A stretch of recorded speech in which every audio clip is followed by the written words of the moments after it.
White Sox baseball on Chicago Sports Network is presented by Toyota. Visit your local Chicagoland Toyota dealer or Toyota.com today. Let's go places. By Davis Law Firm, your Chicago lawyer. By Prevagen, made for your brain. And by Wintrust. Different approach, better results. That's Wintrust. Visit wintrust.com/here to learn more.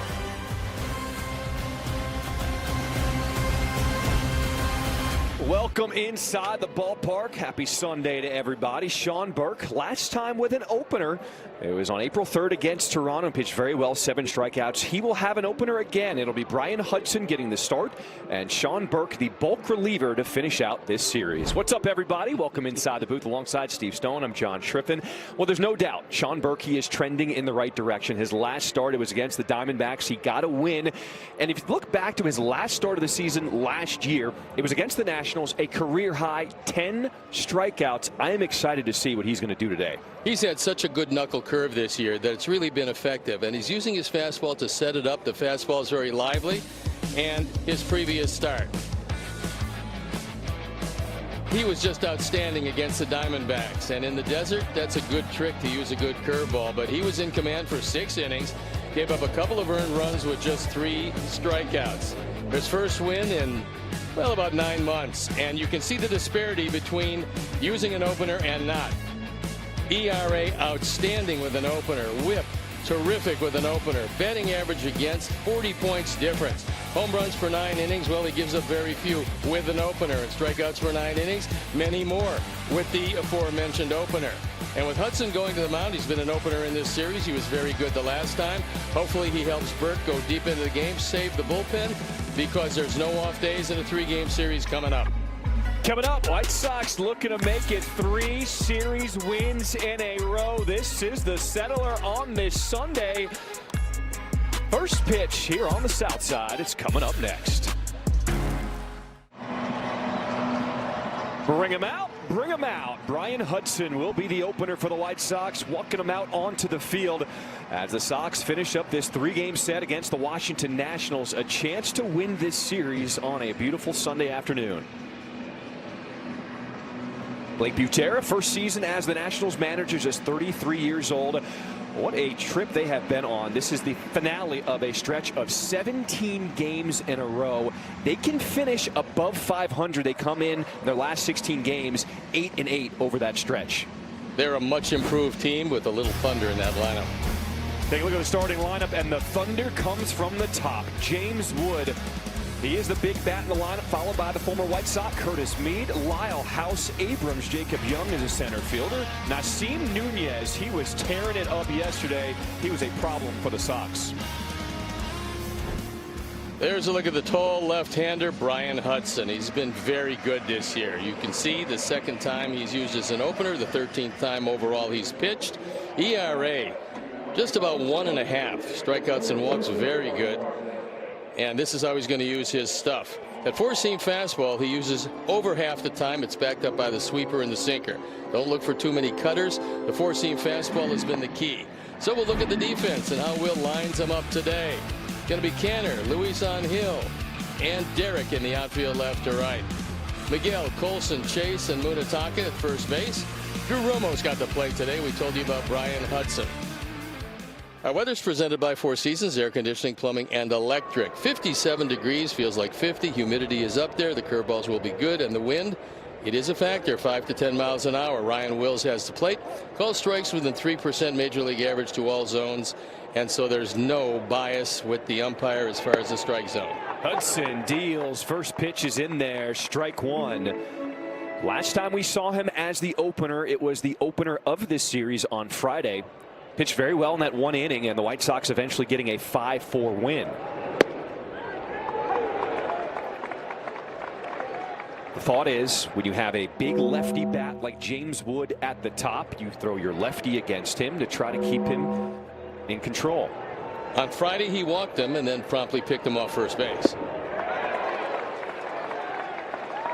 And he did swing through there. A strikeout for Hudson to start this ball game. Good sweeping breaking ball. It's off the plate, but it looked like a strike for a long time. And he tucks that index finger and gets a little more rotation. Wood cannot check it up. Ryan Wills says you did swing, and that's a good way to start it off.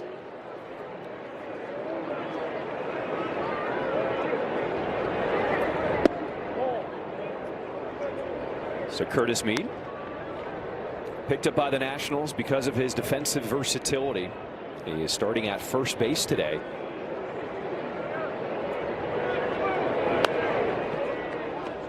White Sox baseball on Chicago Sports Network is brought to you by Wintrust. Different approach, better results. Unfortunately for Curtis Mead, with the White Sox, he became the odd man out on the infield. But he's found a home here with the Nationals. Ground ball, and it's cut off by Vargas at third. The spin, the throw. He is looking so good at third base to start this season. Well, look, he could afford to lose his sunglasses. He was able to do that as he moved to his left. Getting this one, then quickly getting up, sunglasses flying, throw is right on the money. What a nice way to start it off defensively. Usually with a left-hander on the mound, especially one with the breaking ball that Hudson has, left side of the infield going to get a whole lot of work. That was a fine play.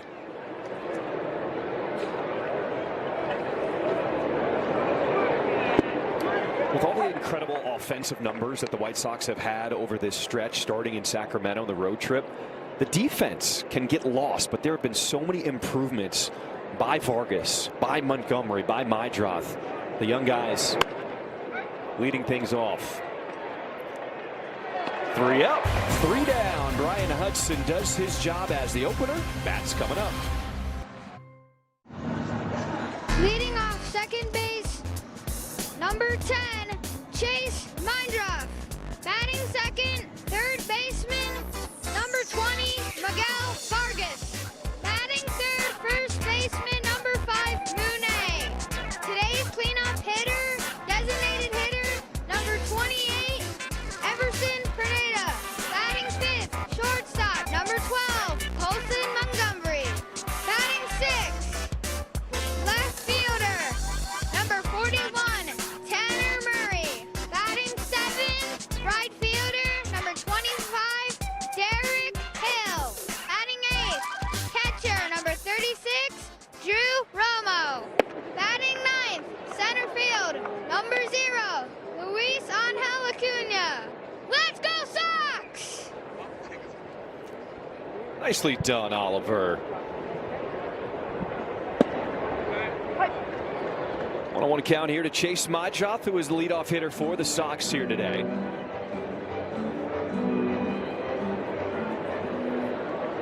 With the lefty on the mound, White Sox using a righty at the top of the order. We'll take a look at Foster Griffin, former #1 draft pick of Kansas City, on for his 6th start, ERA of 3.38. A lot of strikeouts, very few walks. He doesn't throw hard, but he throws a lot of moving strikes, and that's how he's going to use cutter, four-seamer, sweeper, changeup, sinker, splitter, and everything else. Chase Meidroth just continues to get it done at the plate. A single in the left to start this bottom of the first. Let's take a look at the defense. It's Lyle, Young, and Wood in the outfield left to right, with House, Abrams, Nunez, and Mead in the infield. Millis behind the plate. We told you about Foster Griffin. He had to leave the country to hone his craft, and one of the reasons why he didn't have a big fastball, he proved that he can really pitch, and off to a great start this year. He has been one of the bigger pickups in Major League Baseball, as Foster Griffin signed a 1-year, $5.5 million deal after spending the last 3 years in Japan. And a balk is called. That's awfully good. You don't worry about the double play. Miguel doesn't have to worry about moving Meidroth along. We'll watch it again. And right there, he started to come to a set position, stopped, and then went back again, and you can't do that. Lance Barksdale, the crew chief at first. He was all over it.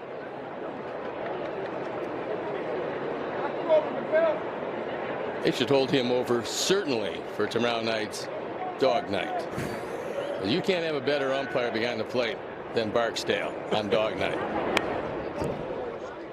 It is time for our lines to watch, presented by Circa Sports. Sports betting the way it should be. We check out the odds for White Sox home run hitters today. Steve, who do you like? I'm going to take the man at the plate. I'm going to take Miguel. However, the wind is against him, but if he hits a line drive like we saw in Arizona, it'll go out.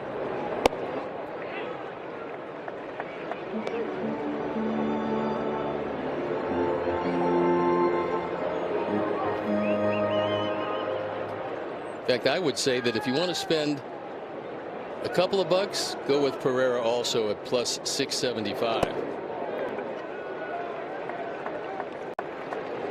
And this year, first 3 starts, he was really close to unhittable. Last couple of starts, they're starting to get used to that. Derek Showman, the hitting coach, talked to the media today and was really excited to talk highly about Miguel Vargas. He said he's such a very coachable guy, willing to make adjustments. We saw that at the beginning of last year. And because the way he is historically, he's a guy, he doesn't chase. He does damage in the zone. All it takes sometimes is a slight tweak to really get him going, and that's what we're seeing recently. And both the defense and offense then feed off themselves. He's playing so well defensively that it certainly helps him with the bat, and now he's starting to hit. And that was kind of interesting. Well, it shows you the wind is pretty stout here today, as our little bat guy almost has the secrets of the ball club blowing away. Yeah, my bad. My bad. Miguel Vargas said, let me take another look, Dad. How are you going to work me again? 3-2. Swing and a miss. Strike 3. Munetaka Murakami. You take a look at the highest average exit velocity, and both of these guys are in the ballpark today. James Wood for the Nationals, Murakami here for your Sox. It's pretty interesting that all of them are left-handed except for Judge, because left-handers face a lot more right-handed pitchers. We talk so often about Murakami not knowing many of the pitchers he faces here in Major League Baseball, but he does have a relationship with Foster Griffin. They've seen each other over the last 3 years. They were in the same division in Japan. I would love to give you the numbers. We tried to look it up, but very hard to track them down. But we know they have faced each other plenty of times before. They threw a lot of sweeping sliders and off-speed pitches to Mooney the last couple of games. But as you can see, when they do go with the heat, it's going to be upstairs almost every time.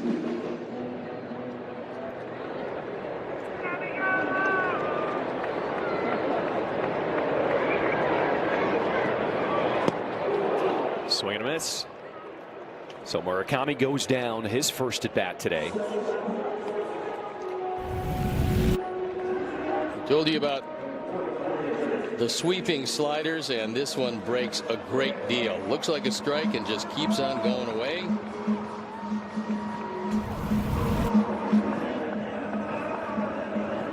You can see why he's a former #1 draft pick. The stuff is there. It just took him a while to harness that. Foster Griffin now 30 years old. Yeah, I think as he got a little bit older, I think the velocity came to him. I don't think it was there real early, and that's one of the reasons why they did move him along. But more and more we're seeing American pitchers rediscover their careers by going to Japan or Korea. Used to be just the opposite. Used to be you had your career here, you would go there, pick up a couple of years, maybe pick up a couple of bucks, and then that would be it. Not happening anymore, because the baseball has really improved in both Japan and Korea. Talking to players like Eric Fetty, who did that, he went to Korea. They say, A, the quality of life is really good. You're paid very well. The fans treat you very well. Love the food over there. But also, you get a chance to be a starter and get the ball consistently every single time in the rotation. A lot of these guys just want to prove again that they can be a starter in professional baseball.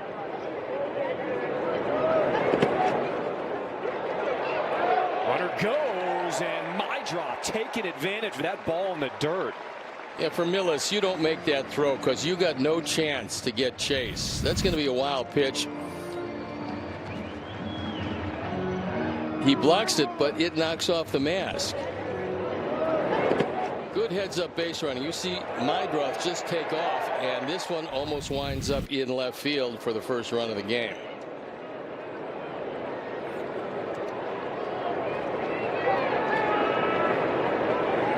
Two balls, two strikes, the count here to Everson Pereira. And it's now full.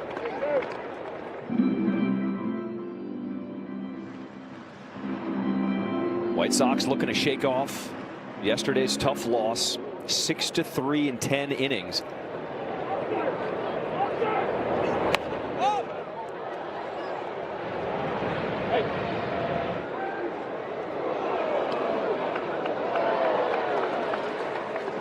Little surprise Pereira got a fastball there because Montgomery, the left-hander, is on deck. And Pereira's got some power.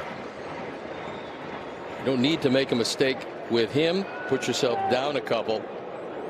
Even though Colson has really hit left-handers well, that's been one of the huge improvements in his game.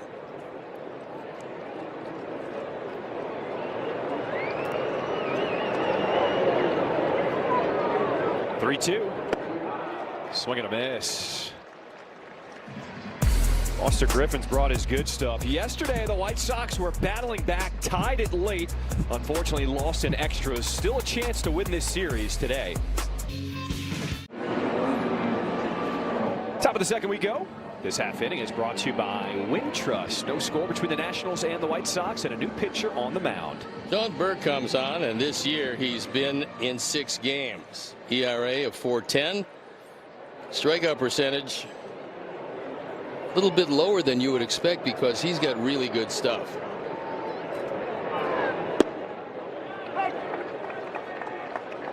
That'll be one of the keys. Get that fastball over and then wipe him out with the knuckle curveball.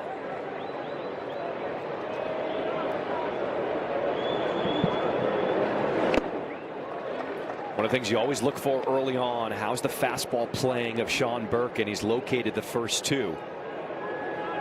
House has had a pretty good series so far, driven in a couple of runs with a homer. And the big hook, take a seat. Batters challenge, a strike call. ABS is powered by T-Mobile. Let's take a look at this challenge by Brady House. Looked to me like it had the lower remaining. part of the zone, but it dipped way below the zone. So the first challenge is upheld, and it's still 2-2 in the challenges. Looked like a really good hook. It broke so big that it broke out of the zone. And just blow him away anyway.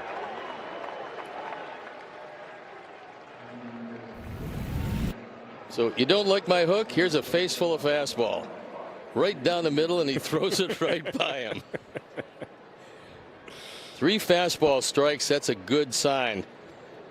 Because when Burke has a lively fastball, it just really sets up the other stuff. He is spotting the breaking ball, the fastball. He is looking sharp so far.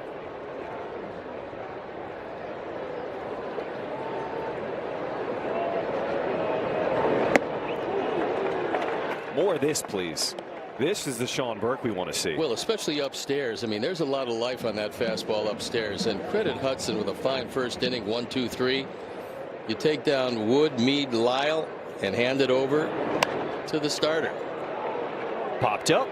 Left side of the infield. It is Vargas settling underneath. And he makes the catch for out number 2. Let's go to Brooke for a scoop from the clubhouse. Yeah, guys, with today being Drew Romo's first start with the White Sox, he's just trying to get up to speed with this pitching staff. And what makes today even more challenging is he's actually never caught with an opener. So you have Brian Hudson, who's a lefty, then Sean Burke comes in and he's a righty. So it's a lot of information to take in. So he told me he's really just over communicating with these guys, going into meetings, learning their tendencies, watching extra film, just trying to get on the same page. Not an easy thing when you haven't seen pitchers. And it's one thing if you hadn't seen him going into spring training because you got about 6 weeks to deal with him. But when you don't have that, you might have 6 minutes to deal with him.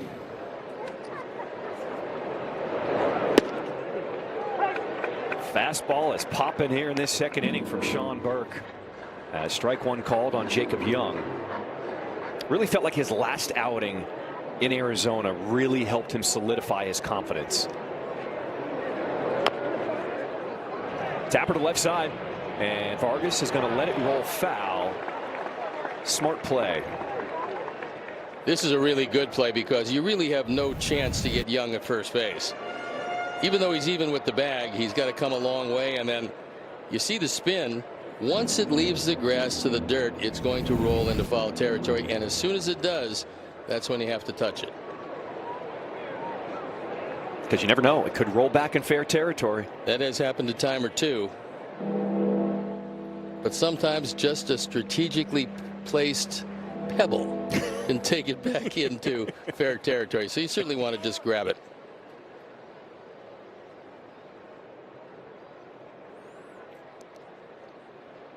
One-two pitch from Burke. And he has been in attack mode ever since he caught on the mound here in the second inning. He's thrown a whole lot of strikes, and now let's see if he can break out that knuckle curveball and wipe him away to end the inning. Burke comes to the plate. Fastball just missing upstairs. 2 balls, 2 strikes. He's feeling pretty good about that fastball today. There seems to be a little extra life on it.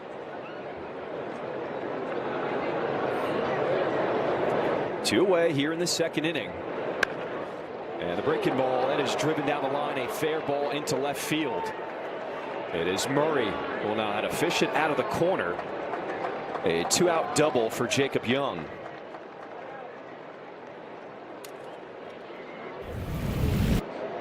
You see the grip on it? And he just goes down and gets it. This is not a bad pitch. This is just a good piece of hitting, and occasionally you have to give those guys some credit. He takes it down the line. No chance at all for Vargas, who was not playing on the line. Wasn't a no double set too early in the game for that.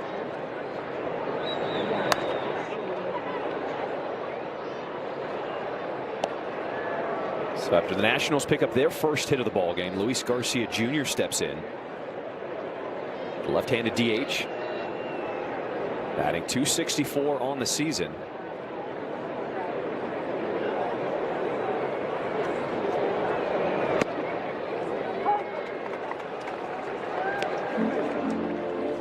The stuff for Sean Burke has always been elite. That's why the White Sox tapped him as the opener for the season last year. It's just been harnessing that command and really finding a motion that is repeatable on the mound.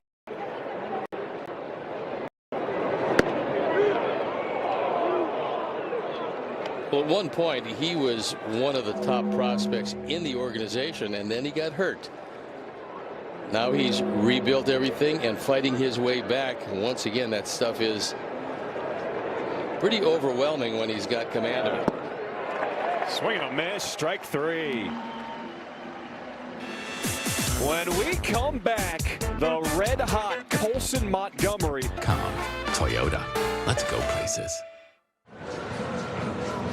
Rate is a proud partner of the 2026 White Sox. The Rate app gives Chicago fans an all-in-one wellness app with tools to build financial strength and guidance for fitness and stress management. Feel better, live better, play better. Download the Rate app today. Colson Montgomery swinging at the first one. He will ground this to Nunez at second. 1 away to start this bottom of the second. Let's go to Connor for some news and notes. Last night, the Dodgers stopped the Cubs' longest winning streak since 2016. Zach Wheeler debuted for the Phillies and helped them stop their 10-game losing streak. Mason Miller is inevitable, 34 2/3 unscored upon, 6 2/3 away from the modern-day reliever record. Changes in Boston. Nearly the whole coaching staff is out. Chad Tracy, now the interim manager for the Red Sox, are off to a tough start, guys. Can we talk about what is going on in Boston? That was a major move to shake up the entire staff. It's really unusual because Alex Cora has been a good manager for a long time wherever he's gone, but also they just extended him. He's got almost 2 years left. Tanner Murray gets that one past Nunez into right field. A 1-out single here in the second.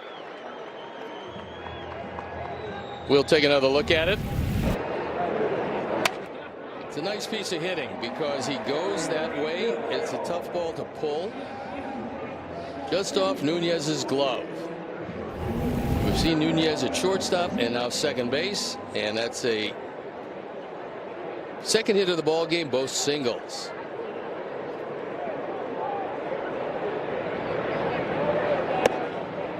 Just seems like in Boston the past 2 years, just a lot of head-scratching moves made where the players may not feel like they have been supported at all times. Reports are coming out now that they weren't even allowed to ask questions about potentially how the shakeup went down. I think allowing Bregman to leave town was a big blow to that ball club, because he's a pull hitter. He came from Houston, where the Crawford boxes were very inviting, went to Boston, where the Green Monster is very inviting, and for a right-handed pull hitter, that's a very good park for him. But they decided to spend their money elsewhere and didn't help the ball club that much. Long run for Nunez, and he will not get there. Foul ball. Also just seems early to push the panic button. 10-17. 8 games back in the AL East. There's still a lot of baseball to be played this season. Well, you get swept by the Yankees in a series, and the rivalry between those two teams are something that's historic, and sometimes that helps you make the move. But they were effusive in their praise of Cora. So effusive, you wonder why they let him go in the first place. Derek Hill puts down the bunt. It is fielded by the pitcher Griffin, and he makes the play at first. Unfortunately for Derek, he thought about bunting, and he wanted to push it by the left-handed starter. If you push it right at the second baseman, got a good chance of being a base hit, because Griffin falls off the mound like all left-handers to the third base side. Unfortunately, he got a pitch that was inside and went right back at the pitcher, who makes the play at first, but he moves along Murray in a scoring position.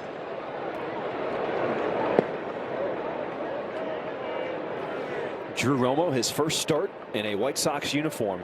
He had been tearing it up in AAA. That's why he got the call up, as Reese McGuire got DFA'd.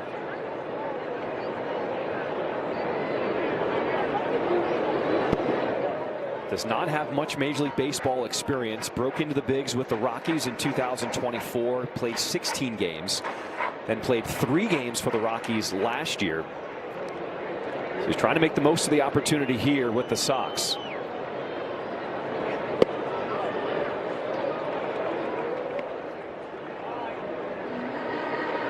He could certainly make a lot of friends here if he could do one of two things: either drive home the run, which would be really nice, or take that walk and open it up for Acuna coming up next. Well, there is the walk on 4 pitches. That Sox walk is presented by IDOT. Stop for pedestrians. It's not a game. Romo's also still very young, just 24 years old, after he was the 35th overall pick back in 2020. I like the patience there, because there was a couple of very close pitches he didn't offer at.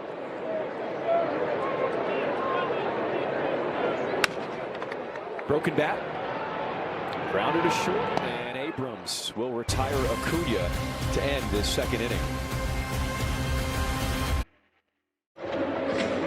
Welcome back to Kids Day here on CHSN, and we have a fun little segment for you from the Sandlot to the South Side. So you can see there's a picture of a kid here, but it actually is one White Sox player, and I need you guys at home and in the booth, John and Steve, to guess who it is. Let it sit for a little bit. I'm going to reveal who it is in the bottom of the third. Stay tuned.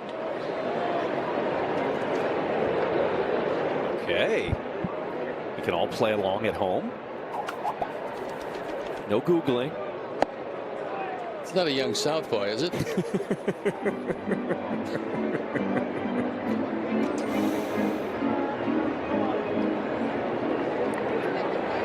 Top of the third we go. Sean Burke. That one just missing the curveball. 1-1 the count here to Nasim Nunez, who had a pretty good game, especially for his standards yesterday. 2 for 4, drove in 4 runs and a stolen base. He now leads Major League Baseball with 12 stolen bases. There's no doubt he can run, but the 4 runs batted in were the big surprise.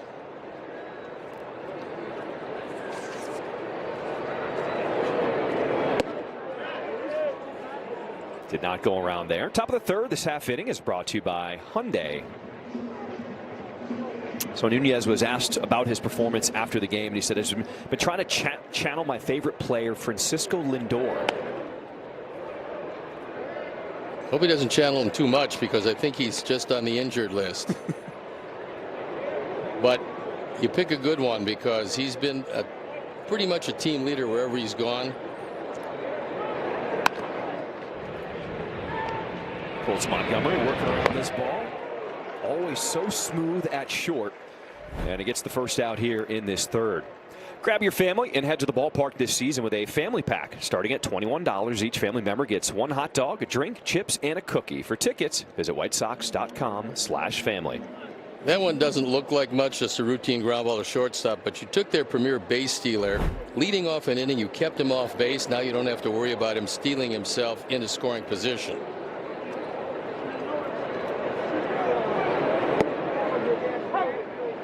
I am loving this version of Sean Burke right now. He's getting first pitch strikes over, being aggressive, not being afraid with the fastball.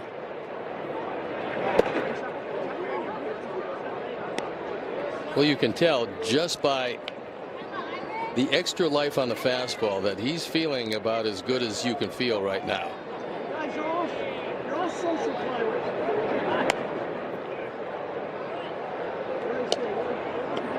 And Millis missed a fastball right down the middle, but that shows you what late life can do. Hitter thinks he's got it all the way, and at the last instant, it just moves a touch. And instead of squaring it up, you foul it off. This one falling in left center field, but Acuna will get there for out number 2.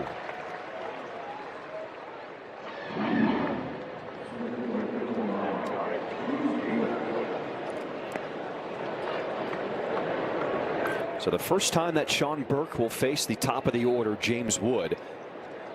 He went down swinging his first time up against the opener, Brian Hudson.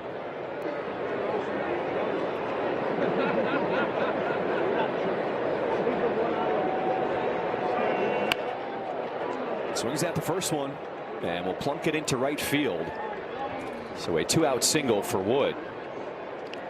Wherever the game takes you, it goes with you. Stream White Sox games live on the CHSN app. Up on 3 devices you can use. Don't miss a moment. Start your 7-day free trial at subscribe.chsn.com. Chicago Sports Network, full stream ahead. You do have to worry about Wood stealing, because despite being a very big man, he does have good enough speed, and he's 4 for 4 in stolen bases.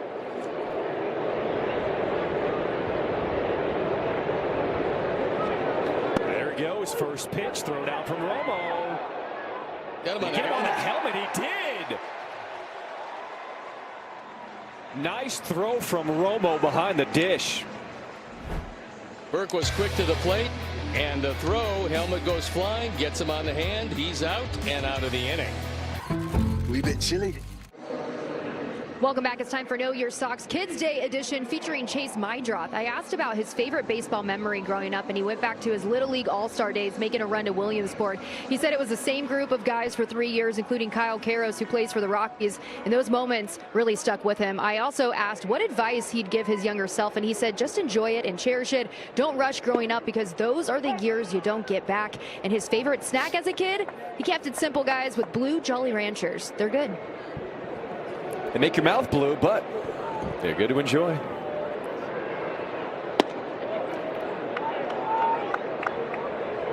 I love that outlook on life. Don't rush it. Enjoy being a kid. Enjoy being young. You have so much time to be an adult and to work and have responsibilities. Enjoy the best years when you're young. Ooh.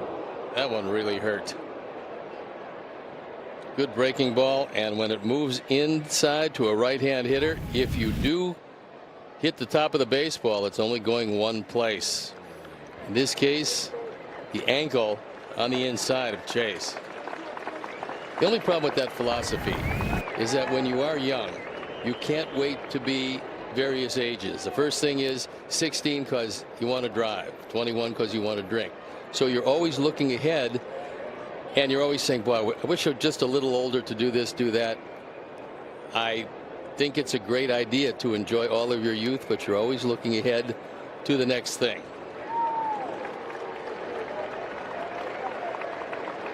So Chase Majoff will stay in this game. He's going to feel that for a while, though. Yeah. It was right on the left ankle.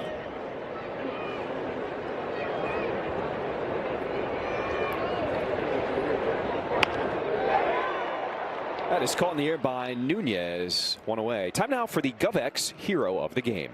Chicago White Sox and GovX are proud to honor our hero of the game. Today we pay tribute to World War II veteran Sergeant Frank Veselak of the United States Army Air Corps.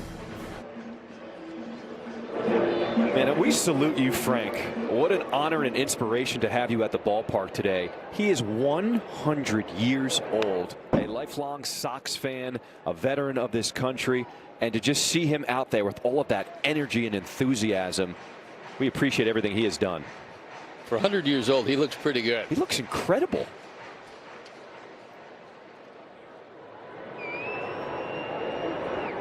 And you know we enjoy that moment every time at the ballpark where everybody stands up, whether it's an away team fan or especially the White Sox fans. But there was a little extra cheer for Frank today. Everyone appreciating and seeing just how amazing he looks. Also, it doesn't matter what branch of the service you're in. I think everybody appreciates just your service to the country. No doubt.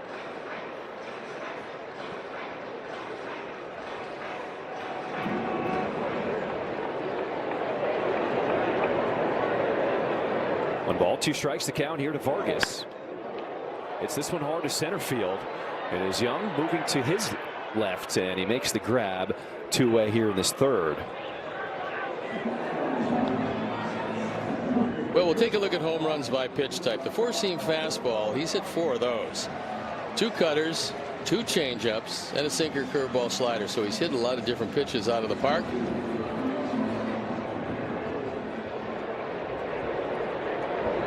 See how he handles the left-hander second time. That was in under his hands. I mean, that's a pitch that looks really inviting, but you're really not going to do much with it, because if you do get the head of the bat on it, you're going to yank it foul.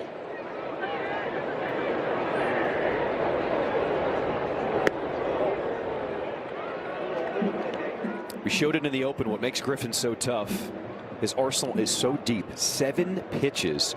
He picked up the splitter over the course of his 3 years in Japan.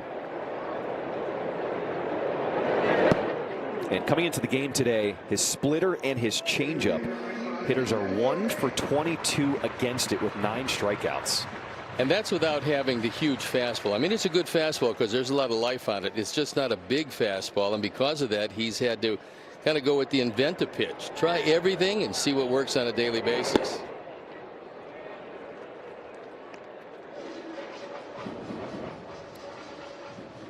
Refreshing to see a guy who reinvented himself overseas and understands how to be a pitcher instead of just a thrower.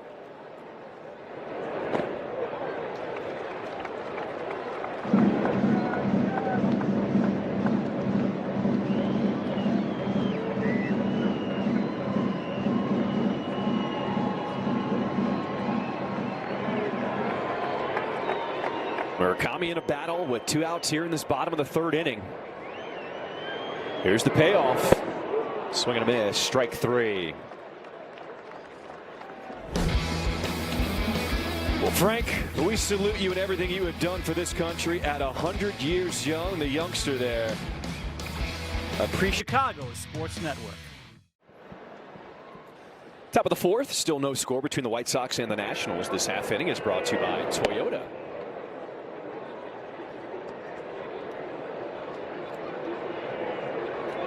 Sean Burke, who came on in the 2nd after Brian Hudson was used as the opener, has looked really good in his first 2 innings on the mound. Giving up the 2 hits, a double to Young, a single to Wood, and that's been it.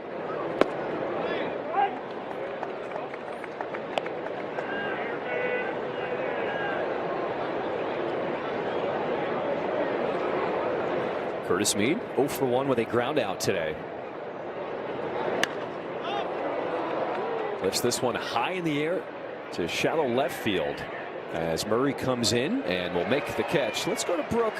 What else do you have in your notebook this series? Yeah, guys, we heard from hitting coach Derek Showman earlier today, and he's been really pleased with how this team is bunting, something they've emphasized since spring training. And he said they're going to continue to value that and then continue to practice. He also gave a lot of credit to Munetaka Murakami for how he's handled failures. He said he's so quick to turn the page. That's why he feels like he's so successful, and hopefully that is rubbing off on the rest of this clubhouse. And it seems like it has, because he said since the very beginning, no matter if we are down in a game, I told these guys, hey, do not give up on these at-bats. And he said yesterday was a prime example of that. He saw that 1 through 10, and he wants to continue to see that here today, guys.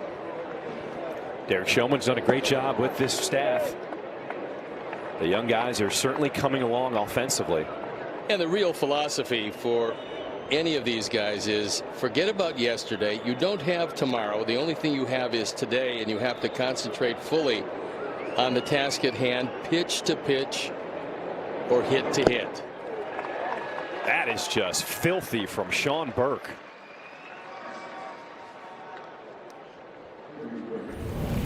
That's strikeout number 4. Pretty good hook on the inside corner.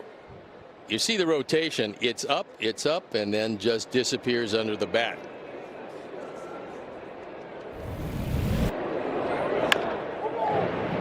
To the right side, Murakami, the flip to Burke, who covers the bag. A quick 1-2-3, 4th inning. Junk. Welcome back to this Sunday afternoon ball game here at the rate. Bottom of the 4th, still scoreless between the Nationals and the White Sox. This half inning is brought to you by Davis Law. White Sox won the opener on Friday, 5-4. Nationals won the game yesterday, 6-3 in 10. And the White Sox looking to win this series. It would be the 3rd series win in a row.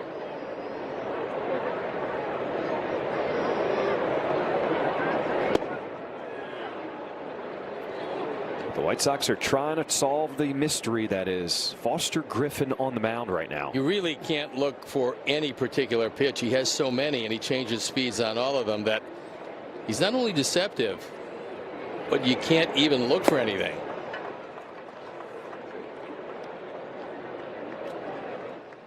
Now batting shortstop, number 12, Colson Montgomery. Nicely done, our junior announcer today as part of the Kids Day festivities. Certainly a fun atmosphere around the ballpark, seeing a lot of families here, the kids enjoying the game, knowing that they get a chance to run around the bases after the game's over. One of the great parts about it is, yeah, it is a little chillier than you'd like, but it's bright sunshine, and so a lot of the youngsters came out, and they'll enjoy this one. You'll notice a little different look to the graphics and the fonts on the screen. Very kid-friendly broadcast all the way around today.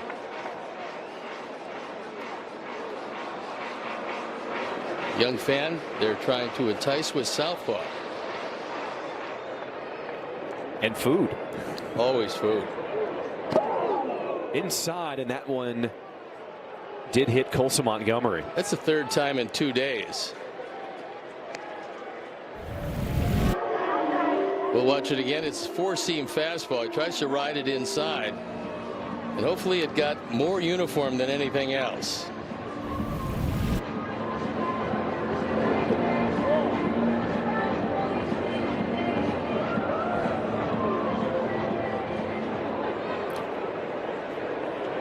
So Tanner Murray steps in.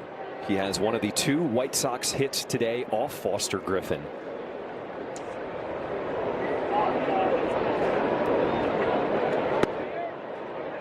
That is the 12th whiff we have seen so far. And for Griffin, his career high is 14. Stuff is very good today.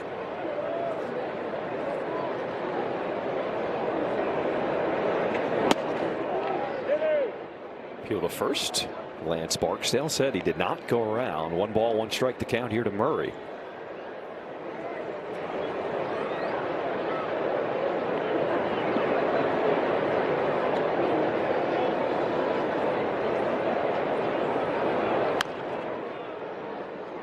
What this is also showing is the quality of baseball overseas, specifically in Japan. We know what Murakami is doing for the White Sox, but to show Foster Griffin spent the last 3 years over there, there's some really high quality baseball being played in Asia. There's no doubt the training techniques are a little different and the work ethic is off the charts.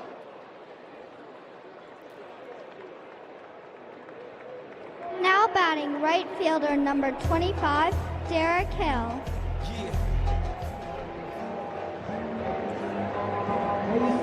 Derek Hill to the plate. Tried to bunt his way on, and it was a good idea, but he bunted it right back at Griffin, who was able to make the play easily.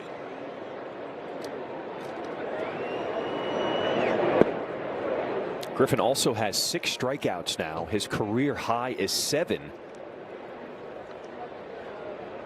Nationals took a chance on him.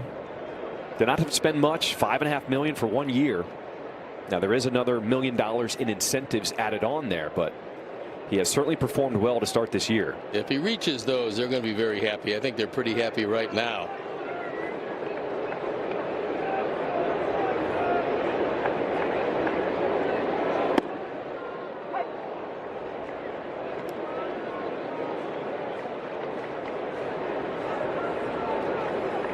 Give you an idea about how deceptive he is. 36% of his strikeouts are looking, meaning the hitter's just not guessing what he's going to throw, and they wind up taking it and going down on strikes.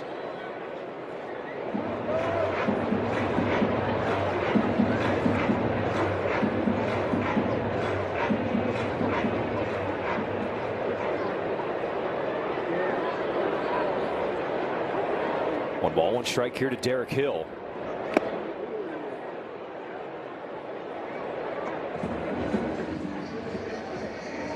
Because there isn't that history, the White Sox are trying to figure out in real time how to solve Griffin.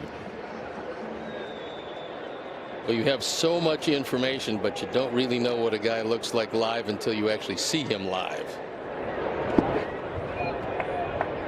How long does that advantage last? Because now teams are getting their first look at Griffin. He's having early success. How long throughout the season will that last? Will he have the advantage? Well, I think he's always going to have the advantage because he's got so many pitches. However, in a game, usually after 2 times through, you have a really good idea about what pitches he likes to lean on. He's just got so many of them. He now matches his career high. That was strikeout number 7. It is Kids Day here at the ballpark. I think they're having a good time. Now they just want a little more runs. Jacob Gonzalez. National shortstop C.J. Abrams hot to start the year. Production buoyed by good walk and strikeout rates. And that's despite the fact that his chase rates, as you see here, right about the same as they've always been. Walks and not striking out will help a performance, obviously. And for the Nationals, this is exactly the kind of player they'd like to get as a cornerstone for this franchise as they try and finish off a rebuild. Abrams also part of that trade in the Juan Soto deal, coming over from the Padres, as Abrams was the 6th overall pick by the Padres back in 2019. I think what they're really happy with, and that's the Nationals, is the fact that the power is starting to come to him as he gets a little older. He's always had the speed. He's always been very good defensively. 5th inning. This half inning is brought to you by St. Xavier University. Now he's starting to hit the ball out of the ballpark.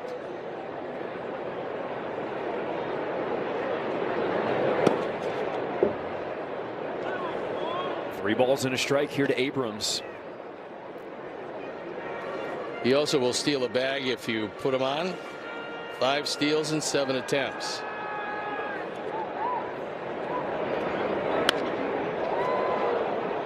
In the air to right center field, as Hill makes the grab. First out here in this 5th inning. Really excited to start this game to see what Sean Burke would do against the Nationals. He pitched really well against them last year, and he is picking up where he left off. And for whatever reason, he's so much more comfortable with an opener. We looked at the statistics. We showed them to you at the beginning of the game, and you realize that with an opener, his stats dwarf what he does without an opener, although last time out he was great without an opener.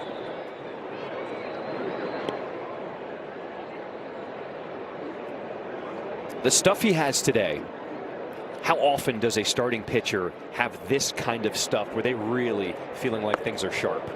Some of the greatest pitchers will tell you, and I go back to Sandy Koufax, who after reading his book, I changed my philosophy about pitching. He said he had his greatest stuff 25% of the time, and he was one of the greatest that ever played. So if you have your great stuff 25% of the time, how you become a pitcher in the major leagues is learning how to win with less than your best, because you're going to have a certain percentage of less than your best 75% of the time. Hydroth stays down on it with the big hop. And there's 2 away. Sox fans, bring your pup out to the ballpark. It's tomorrow. Dog Day, sponsored by Tito's Handmade Vodka. Grab a seat in the outfield and watch the Sox take on the Angels at 6:30. There is limited availability, so to purchase tickets, visit whitesox.com/promos. And if you can get here early enough, you can see that parade around the ballpark, which is a delight. And for Roger Bossard, he loves the fact that it's on the dirt area, not the grass. Just keep them on the warning track.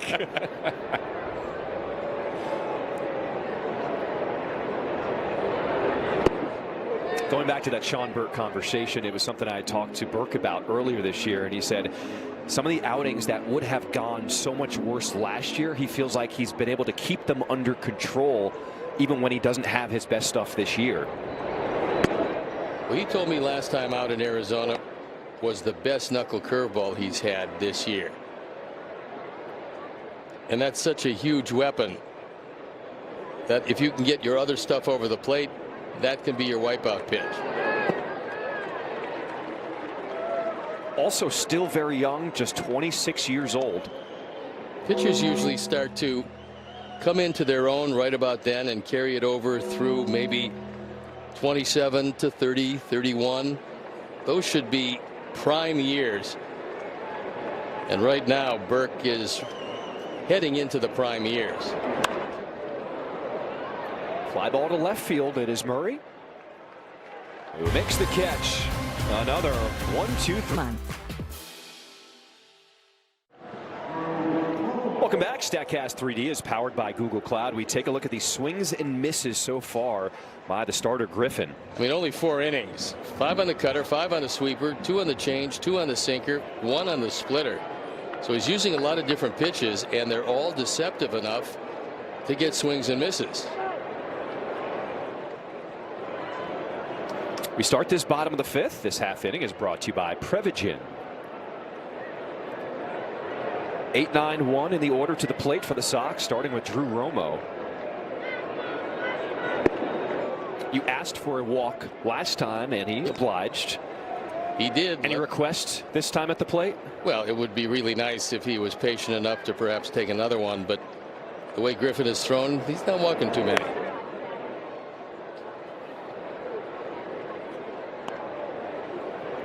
Well, Griffin's certainly missing a lot of barrels. Sox do not have a hard hit ball today that is anything 95 miles per hour or over exit velocity. The hardest hit ball was by Vargas, 93.4. This one is on the ground to Abrams at short.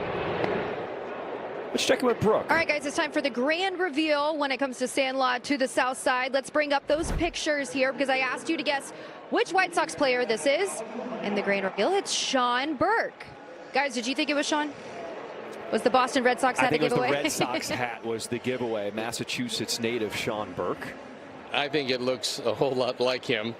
So yeah, we didn't want to give it away though, Brooke. But look at him in his little catcher's gear. I'm telling you, that dude's an athlete. Yes, he is. A tall one. Yes.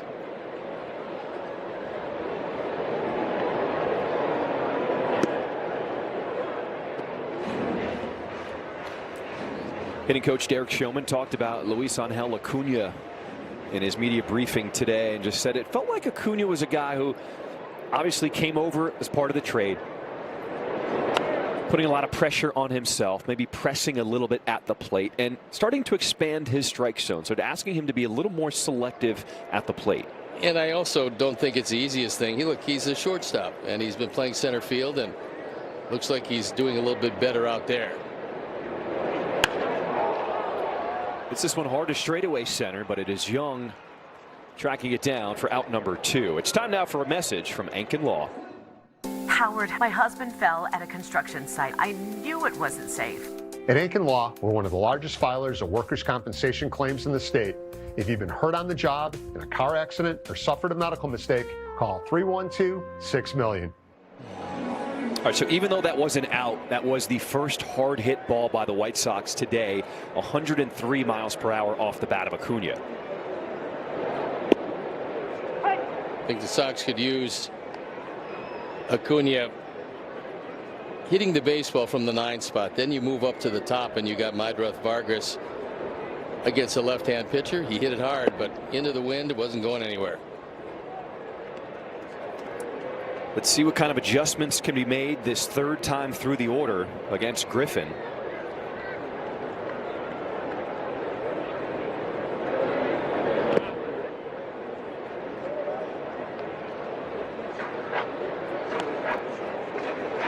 Madrath has one of the 2 hits in this ball game.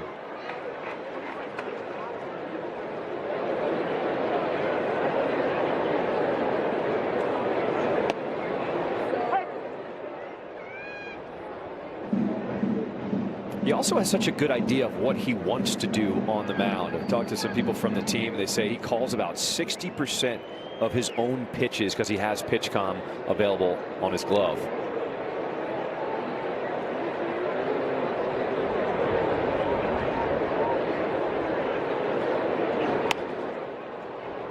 Popped up to the right side. It is Nunez, second baseman, makes the catch to end this 5th inning. Experience. Welcome back. Sean Berg back on the mound, and he says he owes his grand Pam for his love of baseball. He said she's really the reason why he got it. Up in Massachusetts, she'd sit him in front of a TV watching Red Sox games, rolling a baseball to him while he followed along. She's still a diehard Red Sox, but he said he's started to convert her a little bit. She'll cheer on the White Sox every now and then. So hi to Pam if she's watching from home. Good stuff. Well, Sean Burke continues to pitch like this. We could see him in this game for a while. 1 pitch, 1 out to start this 6th inning. And what a lot of these hitters are starting to do, because they don't want to get to the knuckle curveball, they're swinging at some fastballs early in the count and making quick outs, because he's pouring in strike 1. Sean Burke has now retired 10 of the last 11 batters. And the only batter to reach over that stretch was a single by James Wood, but then he was picked off trying to steal second. Gloved by Burke. I'm telling you, he's an athlete. There's out number 2. This half inning is brought to you by Elgin Hyundai.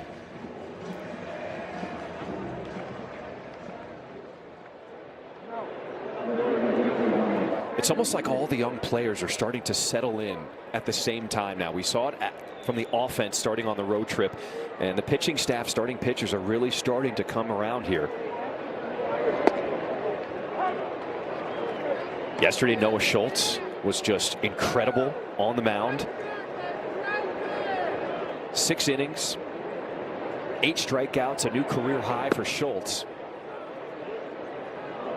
There's no doubt he was very good yesterday.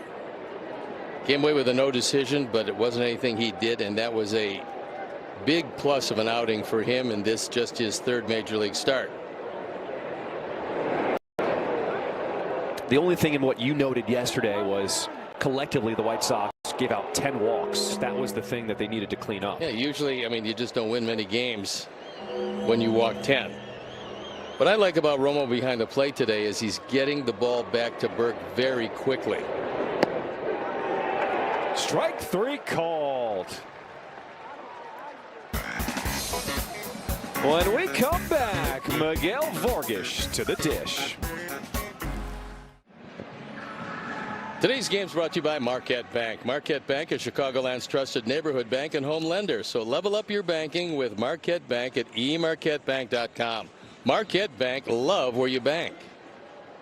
What a good looking hound. Well, early start to dog day tomorrow. Looks like you need some concession stand stuff. So 3rd time through the lineup, and if they're going to get to Griffin, this is the time to get to him. Vargas hit the ball very hard last time, but into the wind. Steve, we have not seen much traffic on the bases. Hasn't been a runner on second base for either team since the bottom of the second. Just a walk-y hit batsman and 2 singles. That's been the sum total of the offense. But patience by Miguel Vargas here. A 3-0 count here to start this home half of the 6th. Normally I give him the 3-0 green light, but the Sox need a base runner and the wind is blowing in from left field. I would let him take at least 1. Also the pitch count still not very high from Griffin. He's not even at 80 yet. Now this is a fine performance by their left-hander.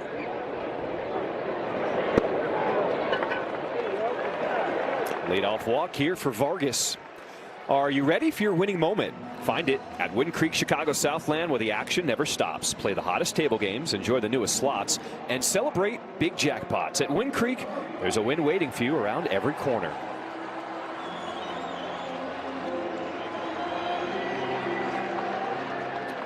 Pop from the crowd as Munetaka Murakami steps in. Just never know what he's going to do when he's at the plate. Well, he's really hoping that he hangs one of those sweepers, because it's breaking very well for Griffin this afternoon.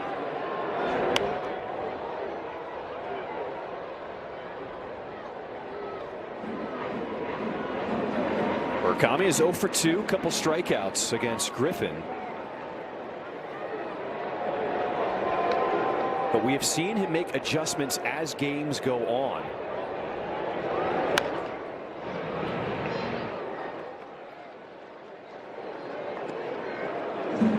That time he took one of those breaking balls well away and hooked it foul. 11 home runs this season for Murakami, tied with Yordan Alvarez for the lead in Major League Baseball. And that's one of the reasons why he has such good plate discipline. Normally, look, he's going to strike out a lot, but normally he strikes out on strikes. He doesn't expand his zone very much at all. Now, every hitter in the major leagues expands his zone at times. But Mooney does it less than most really strong power hitters. 1-2. In on the hands, and it is caught by Abrams. Join us for $5 Tuesdays. All fans will enjoy a specially priced $5 concession menu, including Miller Lite draft beers, Garrett popcorn, Stadium buttery, Vienna beef hot dogs or Polo sausages, Beggar's pizza slices, nachos, and select Coca-Cola products. To purchase tickets, visit whitesox.com/Tuesdays.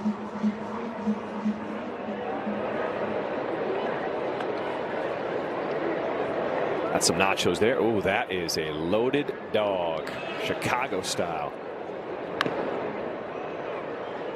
That one got a piece of Millis.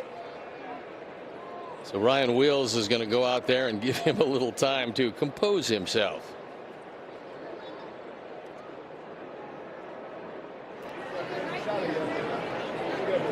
Frozen drinks. That's a bold choice. Yeah, very nice. Chilly day at the ballpark. You either get strawberry or lemonade. Take the strawberry. Okay.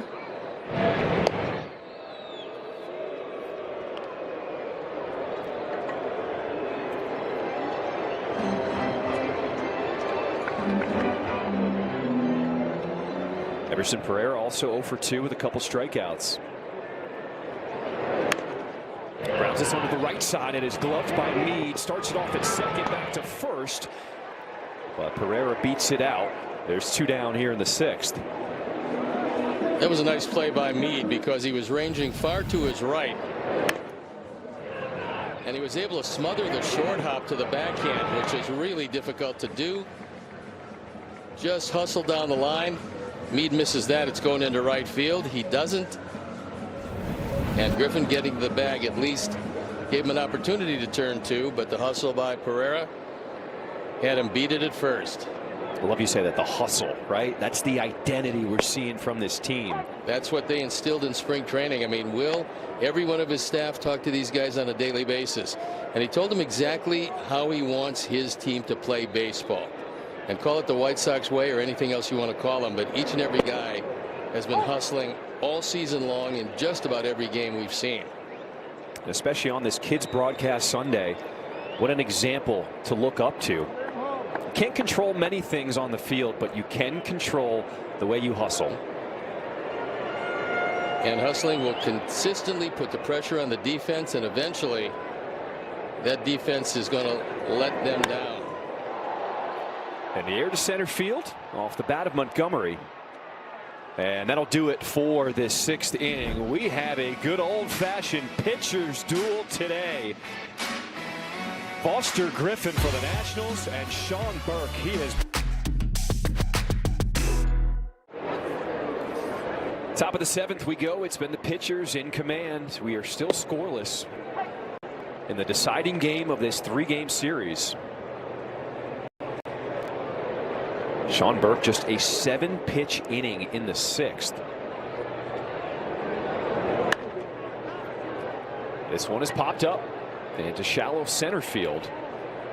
It is Mydroth, and he makes the catch for the first out. Let's go to Brooke. Okay, guys, Colson Montgomery had a pretty special setup in his backyard as a kid because he was a dual sport athlete. His dad built him 2 spaces, one for basketball and one for baseball. He said he'd go out there every day at work, but it wasn't just about training. His dad made it a place to hang out too, creating a little lounge area by the court. Colson would play basketball with his 2 sisters, who also happened to be really good at basketball. But if you ask him who's the best hooper in the family, he said himself. Of course, guys. He's got some skills. I saw some highlights of Colson Montgomery back in the day in high school. Not only could he pull up off the dribble and hit you with a J, he will dunk it in your face. That's the kind of athleticism he has. Well, he was one of the finest players in Indiana, and when you have that kind of coordination, when you can play basketball, it kind of translates to a lot of different sports. And the air to right field. How about that? A 4-pitch inning from Sean Burke. Just 1-2 Save. Woo! Well, Steve, we were talking about it. The highlights for Colson Montgomery. Yep, in your eye from downtown. And keeps the dribble alive, spinning through traffic. My God, he had some moves. How about going down, but still keeping the ball intact and then going up and getting him? He could have been a walk-on at Indiana.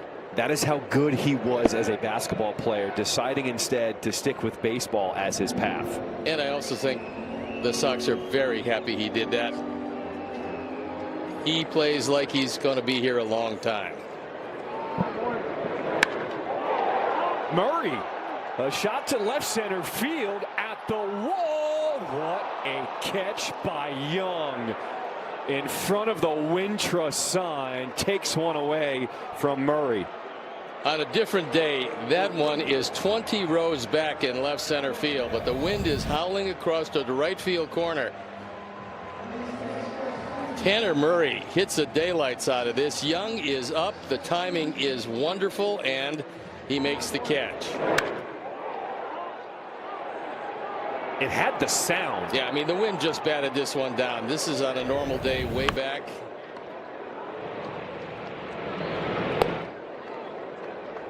Let's go to Connor for a trip down on the phone. Last night, Austin Hayes homered in his first minor league rehab game today, 0 for 3, but he played left field after DHing last night, so he's on his way back.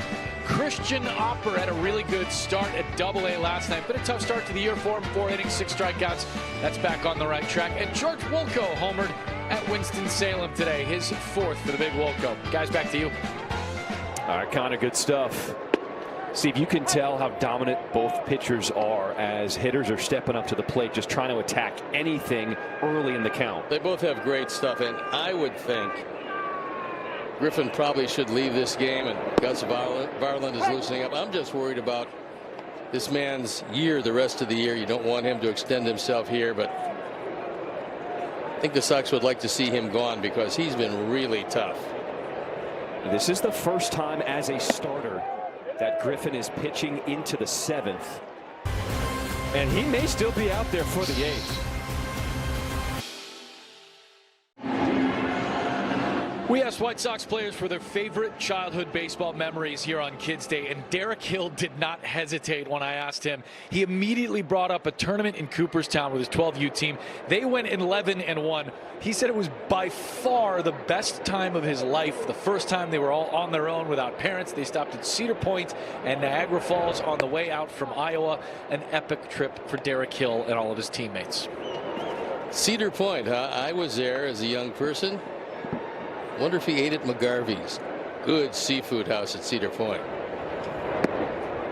Actually, I wonder how many people got that reference. Well, if you're from Vermillion, you would, yeah. Do you have a favorite childhood memory growing up playing baseball? I do. But it had nothing to do with the actual game. We had a manager who would take us to an ice cream parlor, and if we lost the game, we got something for 35 cents, which was usually a soda. But if we won the game, we got something for 50 cents, and it was a hot fudge sundae.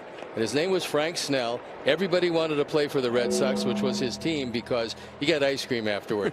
That was one of the great memories and started me for being a very chubby little kid. Back to Burke, composing himself with the flip in time. MLB Plus is new for 2026. Stream MLB Network 24/7 in the United States and select out-of-market games every week. Plus, you get live radio broadcasts of every game, game day 3D, big inning, and minor league action. You can visit MLB.com/MLB Plus to subscribe today. I really like what Vargas did right after that play. He walked to the mound. If Sean was shaken up by a line drive back to him, he wanted to make sure he had some time. Sean said, "I'm okay." Vargas went back to his position, and on we play. Vargas has his back.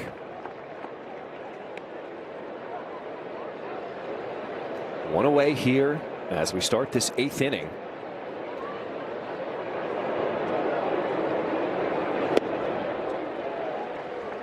You know what's also great about your story?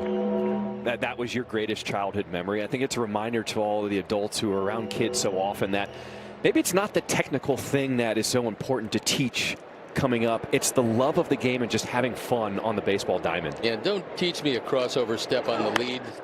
Give me some hot fudge. You're the best. Top prospects return for a new season. You can follow the next wave of White Sox talent. Billy Carlson, Sam Antonacci, and Tanner McDougal on their journey from the minors to the majors. Episode 1 premieres today. Following White Sox postgame live, you can stream it on the CHSN app or CHSN.com. Chicago Sports Network, full stream ahead. Ground ball up the middle, Montgomery. How about a 9-pitch inning for Sean Burke? Follow our Sox at ChicagoSportsNetwork.com, presented by Nationwide Insurance Agent Jeff Vukovich. Get to enjoy knowing the Vuk as much as you do the jingle at JeffVuk.com, because Nationwide is on your side. Gus Varland comes on. 12th time, ERA of 3.5. And what a performance by Griffin. He was pretty close to unhittable, giving up just 2 singles. That was about it. Sean Burke has been equal to the task. He's given up a double and a single, and that's been it. Andrew Benintendi will pinch hit in the 9-hole, replacing Acuna to start this home half of the 8th inning.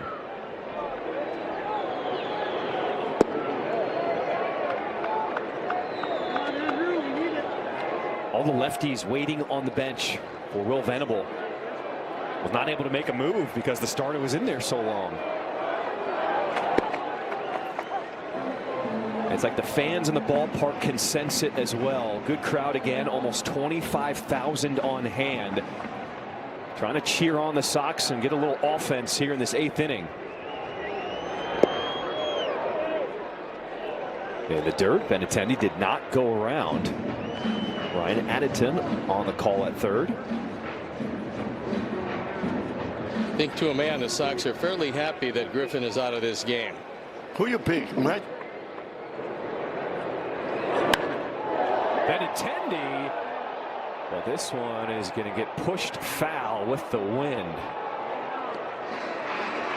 That wind is blowing it into foul territory. If you want to keep it between the lines, you better hit it to right center field.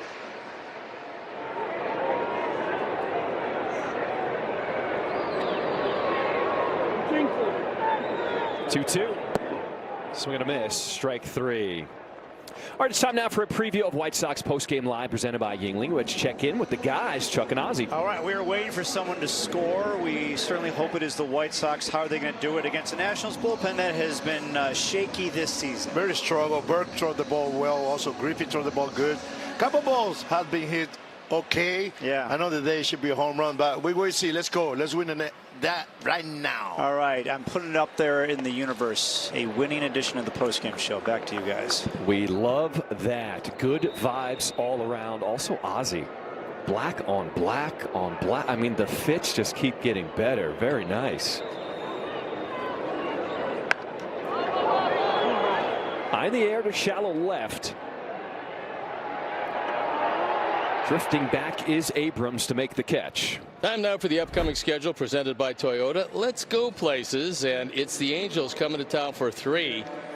Then the off day, and then the places the Sox are going, San Diego, and seeing those Angels once again for another off day heading back, and then Seattle provides the opposition here at home starting on the 8th of May.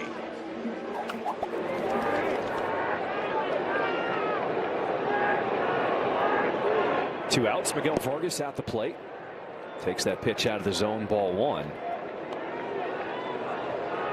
Right here, if you're a guy that can hit home runs, this is the time to at least air it out to the best of your ability. And a challenge by Drew Millis behind the dish. Challenging the ball call.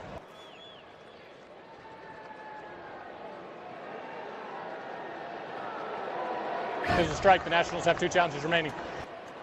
Not by much, but the call was overturned. You get 2 outs and nobody on, and there's nothing more to think about except getting on base one way or the other, preferably hitting it out of the park. That was ABS powered by T-Mobile as Vargas sends this one to left. And Lyle looked a little shaky, but made the grab to end the inning. Innings, 2 hits, no runs, 4 strikeouts, no walks. What a job today by both pitchers. And Burke, who had an opener, Hudson was brilliant in the 1 inning, and Sean is still around.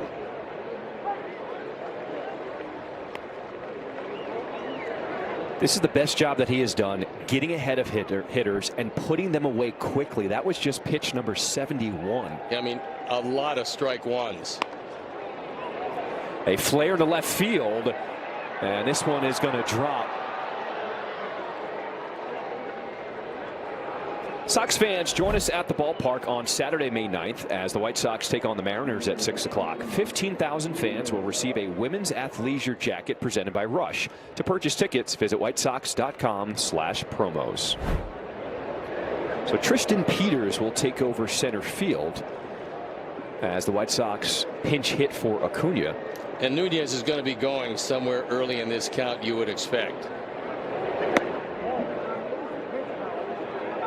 What Burke has got to do is maybe use a slide step every now and then to at least maybe take 1 step away from the lead. 12 stolen bags for Nunez. He's among the league's best.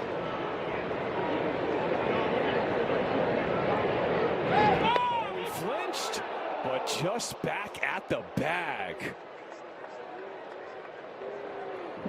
Well, Nunez is sliding away from the tag, and that's something that got him back. As you can see, he steps towards second, and he throws his body away from the tag. Otherwise, he's out at first base.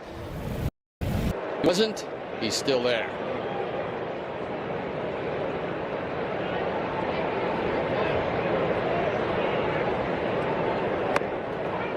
Pitch missing outside, 2-0 the count as Burke giving a lot of attention to Nunez at first. That single ended a streak of 15 in a row retired by Burke. Burke's been great, but the one thing he can't afford to do here is lose his concentration, worrying about Nunez and then losing Millis.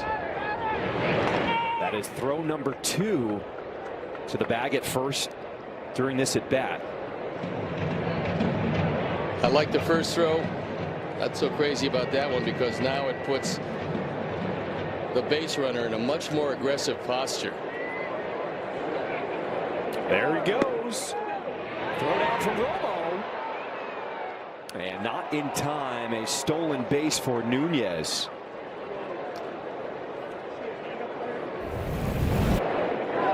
Did the best he could at getting rid of it. The throw is a little off the mark, but Nunez is by him anyway. Even with a good tag on the back leg, the hand is in as once again he swings his body away from the tag. A couple of very good slides by Nunez. You're looking at the best in baseball. That is number 13, leading everybody early in this season.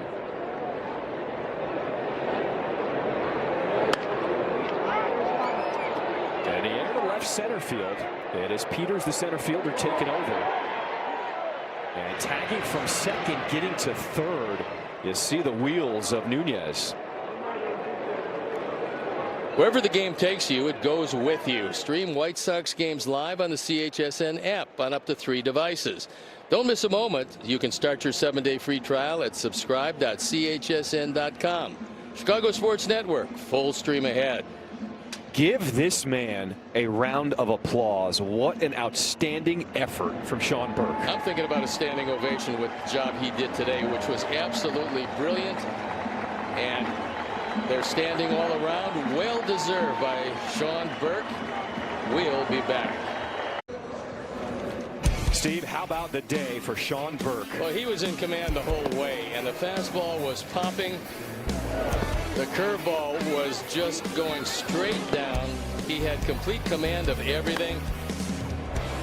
He fielded his position well. I mean, this was just one of those enchanted days for Burke. And the hope is here you can somehow get by the top of the order. As Sean Newcomb comes out for the 13th time, the area of 4.5, and he's got the go-ahead run 90 feet away. A challenge by Drew Romo. Catcher challenging the ball call. You got 2 of them, but it's out of the strike zone. It looked just, I mean, an eyelash wide. Infield in at all positions. Not comfortable with one of the real high exit velocity guys in baseball. And the White Sox will intentionally walk James Wood, the best hitter for the Nationals. Ultimate flexibility every game. The 10-ticket all-access Flex Pack lets you choose any combination of games throughout the season. Now you decide when and how you use your vouchers. It allows access to all 81 games, including 2 vouchers for the Crosstown Series against the Chicago Cubs. To purchase, visit whitesox.com/ticket plans. Popped up right below us. That's what you're looking for. When a guy squares around early, as Meade did, this is a safety squeeze. Nunez was not coming. When you see him square around, you want to throw a face-high fastball because that's the easiest one to pop up.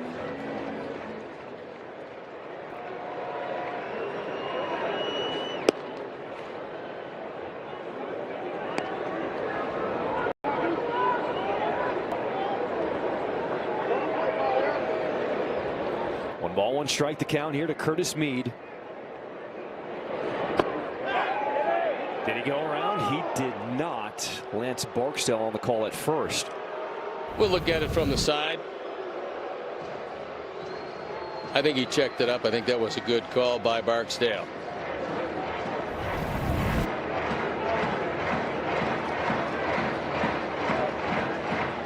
And we're going to have a challenge here by the Nationals. That might have hit Meade.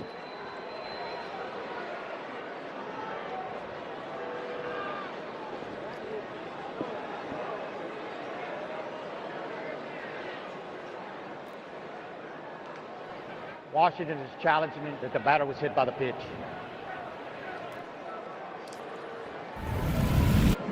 We'll take a look again.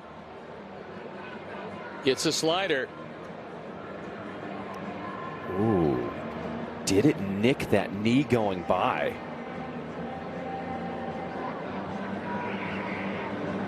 It certainly didn't appear to, and you know, it could very well be no definitive proof.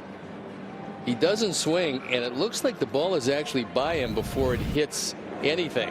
All right, so this is a Northwestern Medicine Manager's Challenge. We're taking a second look at the play. It's always a good idea to get a second opinion. Get yours at Northwestern Medicine.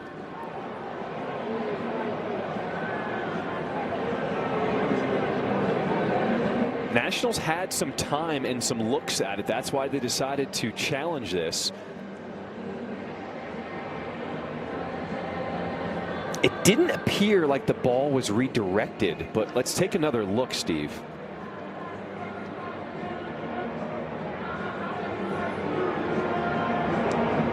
Boy, it's so hard to tell even from that angle. On that angle, you can't tell at all, but on the other angle, which should have been the definitive angle, you can't really tell. So it could very well be called stands. No definitive proof, but we'll have to wait and see what the boys in New York come up with. After review, the call on the field stands. Washington loses their challenge. The batter remains at bat with a 2-1 count. It just didn't seem like there was an angle that would have changed that either way.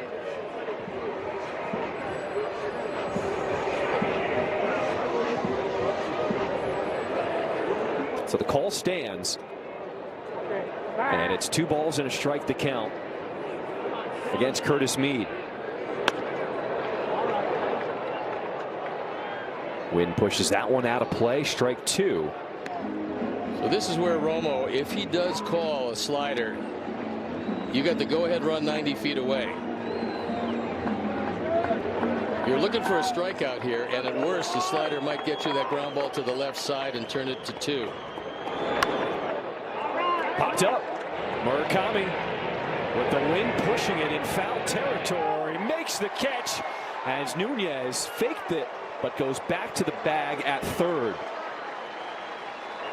Good job by Mooney not throwing it. The reason is Newcomb was not backing up Romo, and if he throws it, the ball gets away. Nunez scores even though he faked the move. So you hold it, you make sure while you're looking at Nunez that nobody's moving. So you watch Nunez, he fakes tagging up. He wants to get the throw from Mooney. He doesn't get it. Mooney's not a young player. He's been around a while.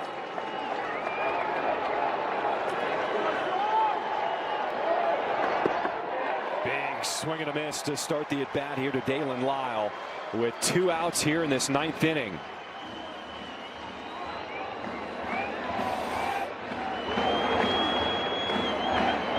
Newcomb trying to get out of this jam. Runners on at first and third. Runner goes.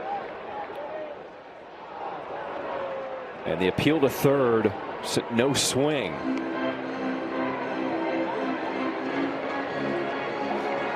So a stolen base for Wood. And there's now 2 in scoring position.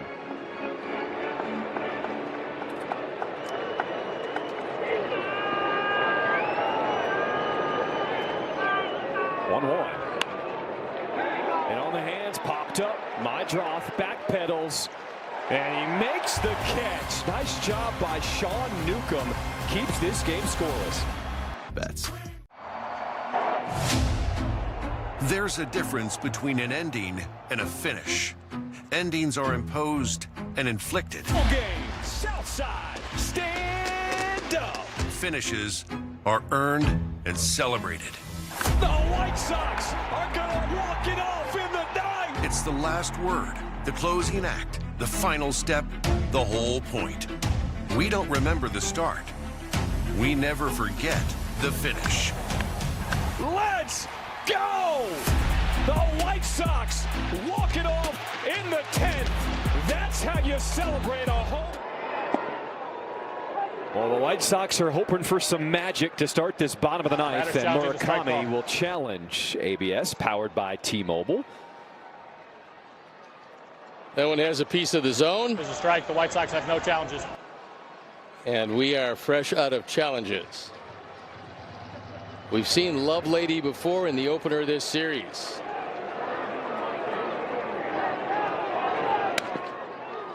Broken bat up the middle. It is Nunez.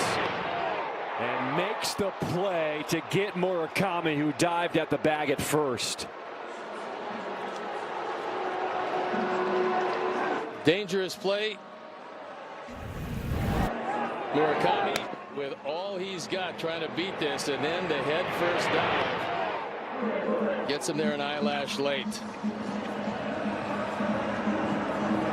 Easy way to jam a shoulder or an elbow, and it's a little slower than running through the bag.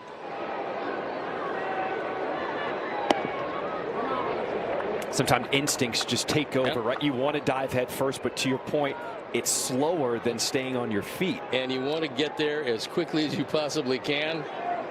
It's a big play if he beats it. Pereira into left field. It's going to drop in front of Lyle. A one-out single, and the winning run is on board.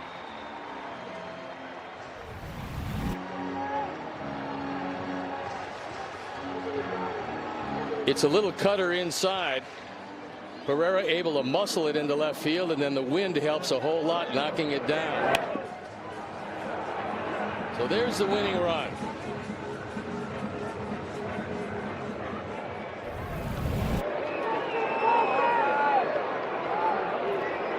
First hit for the Sox since the second inning.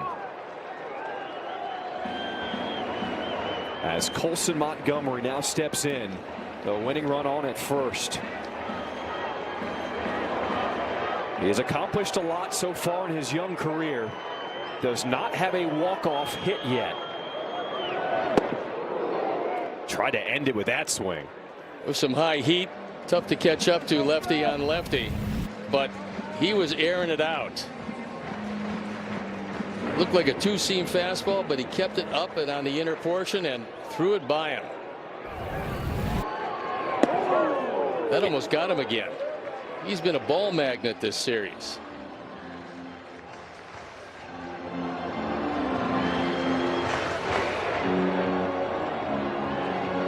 Montgomery was hit by a pitch back in the fourth inning. As the Sox trying to walk it off here in this ninth. Snap throw to first, and they throw it away. Pereira, he's going to race to second and is now in scoring position with one out. That step back throw to first is one of the more difficult endeavors for left-handers because you don't have a step with it. You see the step back, you can't get near as much on it. They depend on quickness instead of deception to try to pick him off. There's the winning run. So an E1 charged to the pitcher, Lovelady, on the throw.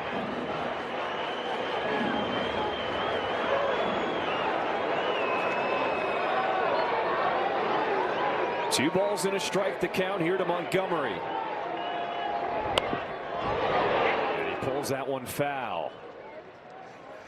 Enter the Ultimate Fan Sweepstakes for your chance to win the Ultimate Tailgate. The winner and 7 guests will receive VIP access to the Minute Maid Spike Tailgate, and you get tickets to the Friday, May 15th game against the Cubs. And you must be 21 and over with a valid ID. To enter, visit whitesox.com/sweepstakes. Colson Montgomery trying to send everybody home happy.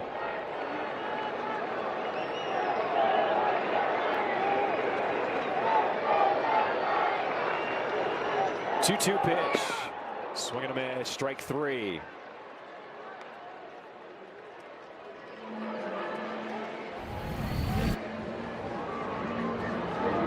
He just heats him in the strike zone.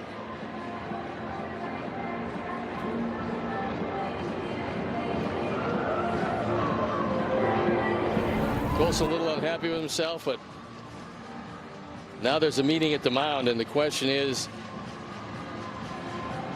do they want to walk Murray, who almost hit the ball out of the park earlier in the game? Now, his run at this point means absolutely nothing. You do set up a force out at every base if you walk him. And you got Hill in the on-deck circle. It was a spectacular catch by Young in center field that robs Tanner Murray his last time up in the 7th. But it looks, at least for the moment, like they're going to pitch to him.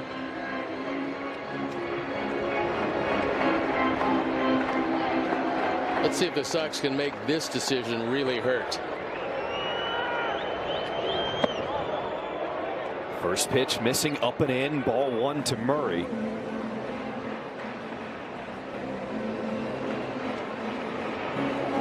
As Everson Pereira takes his lead at second, representing the winning run.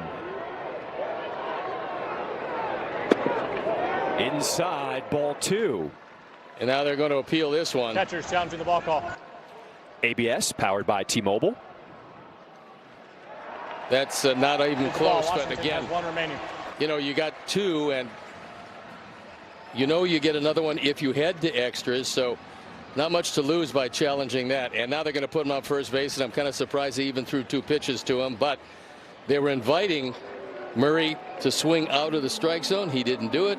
He's aboard. Derek Hill confidently walks into the box. Make sure he has got some good footing and feels comfortable in there. A big moment here with 2 outs in the bottom of the 9th inning.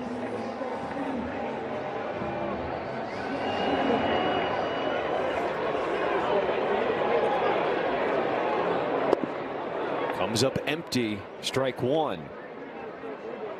Derek Hill is 0 for 2. He did have a sac bunt back in the 2nd.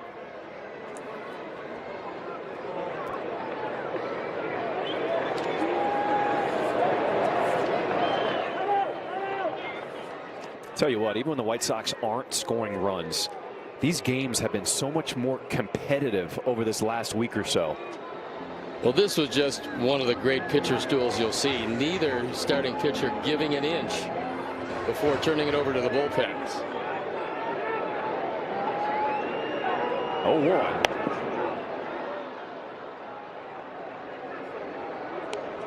And Derek Hill now in protection mode.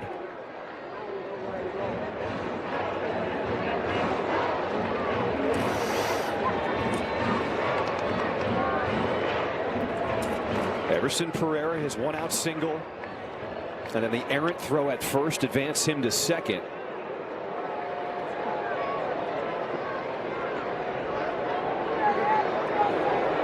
As the Sox are trying to end it here in the 9th. 0-2. Curved back over, strike 3. Challenge, but the Sox are out of challenges. Would have been a strike anyway. We go to extra innings.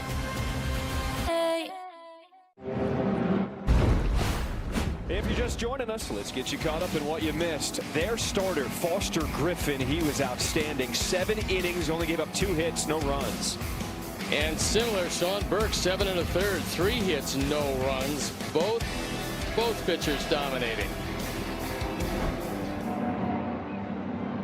This is the first White Sox game that is held scoreless through 9 since October 1st, 2023 versus San Diego. The White Sox lost that game 2-1 in 11. Let's reverse that as this one is scoreless heading to the 10th. And this is called try to buy an inning from your closer. Sir Anthony Dominguez coming on for the 12th time, ERA of 4.5. He's been very good in save opportunities. This is one where you inherit the go-ahead run at second base.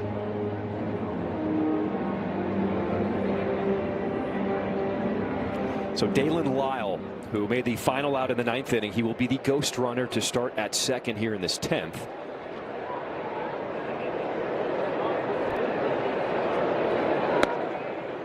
And a pinch hitter at the plate. It'll be Yorbit Bibas, who will come off the bench.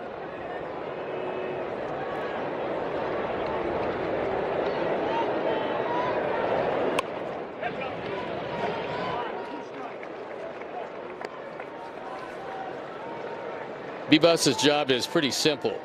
You've got to find some way to hit the ball to the right side, but now down 0-2. He's trying to make some contact. If he can hit it to the right side, move along the ghost runner, he will have done his job. 0-2. Grounds this one to the right side. Murakami keeps it himself as Lyle advances to third with one away.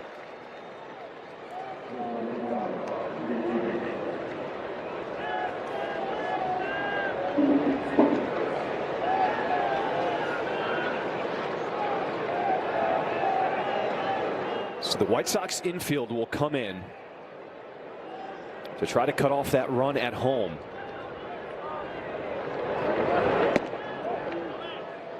And each team gets a challenge to start the extra inning. As Roma will use the challenge here. ABS powered by T-Mobile. Going to be a good challenge. It barely got a piece. The White Sox have one remaining. But it did indeed get a piece. Nicely done, Drew Romo.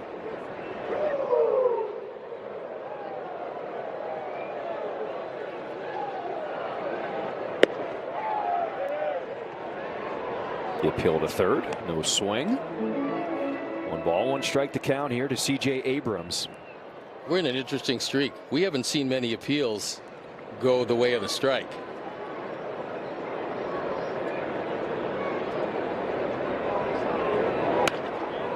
This one is hit hard into left field. Coming in. Diving play is made by Murray. Tagging and scoring from third is Lyle. He's hurt. As Murray shaken up after making that diving stop. And we'll watch it again.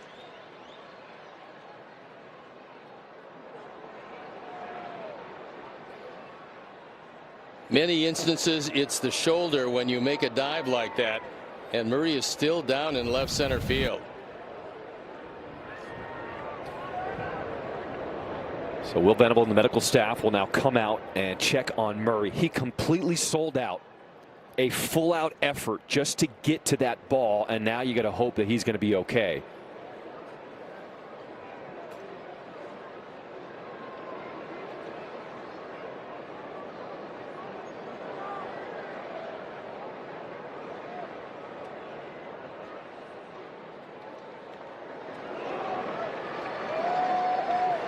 Very easy when you do that to injure your shoulder, because you're using full extension and you can't protect yourself. This is just flat out hustle, and hopefully Murray is okay. It was a wonderful play.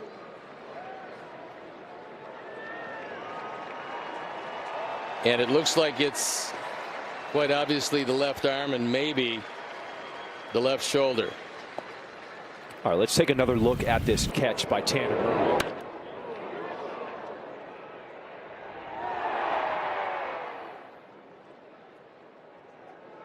Right there, when the elbow hits, it kind of forces the shoulder to move in a way it doesn't want to move. And so Tanner Murray will come out of this game. White Sox fans appreciating the effort to get to that ball for the second out here in this 10th inning. Just all out hustle, and Sam Antonacci now comes on to take over left field.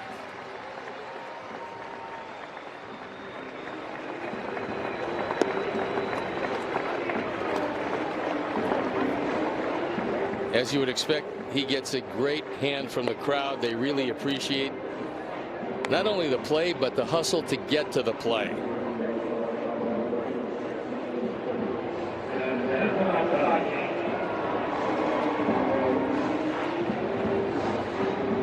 So Jose Tena will be the pinch hitter at the plate.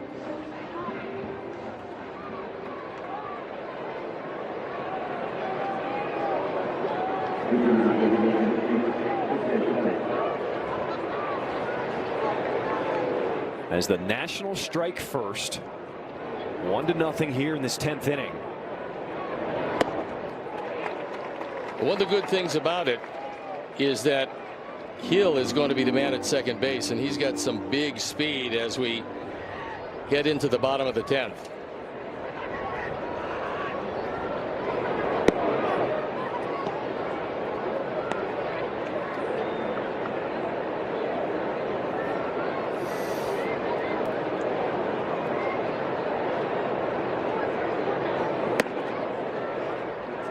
Each team gets a runner on at second base to start each extra inning to try to increase scoring. It is so hard with nobody out, a runner on at second, to keep that run from scoring. But that's why if you can hold them to one, you're in pretty good shape. We see the Nationals did not even have a base hit this inning. The ground ball to the right side, advanced the runner to third, and then they sack fly RBI. This one is well hit into right field. Hill going back at the wall, and it is gone. Pinch hit home run. And the Nationals take a 2-0 lead here in the 10th.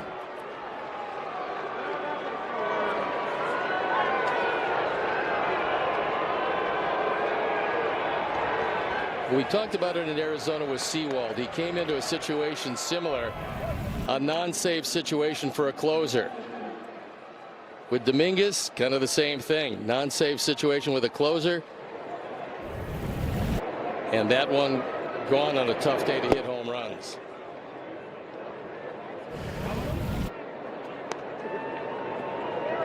He just gets most of this. And unfortunately, that's to right center field. If it's to left, it's probably knocked down. It wasn't, and it went out.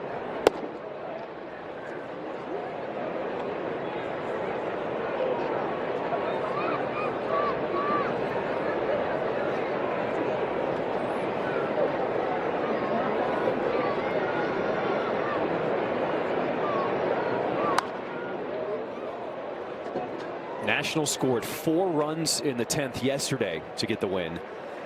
And they have put up 2 runs here in the 10th on this series finale, taking a 2-0 lead.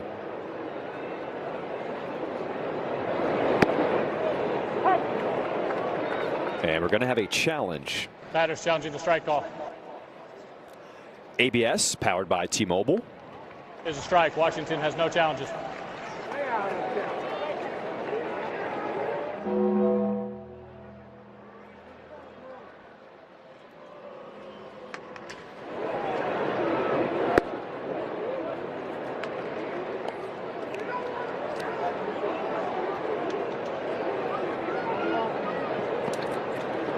Sir Anthony Dominguez looking for the final out in this top of the 10th. Ground ball and foul. Still a nice play by Murakami, because he wasn't going to be doing any umpiring. He's got to make that play. He doesn't know exactly what Barksdale is going to call. He made a nice pick on a tough play.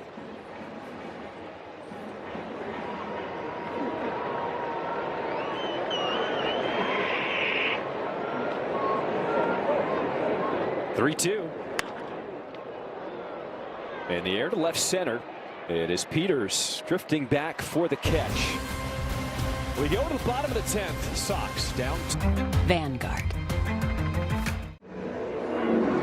Nationals put up 2 runs in the top half of this 10th inning, taking a 2-0 lead. And Paxton Schultz comes on for the 6th time this year, ERA of 4.5. As you can see, he doesn't walk too many people. And the chase rate is not as high as perhaps he would like, but lack of walks will get you a long way if you're pitching in this game. And there comes Hill. He comes out at second base as the Sox. They're looking for 3. They would certainly take 2.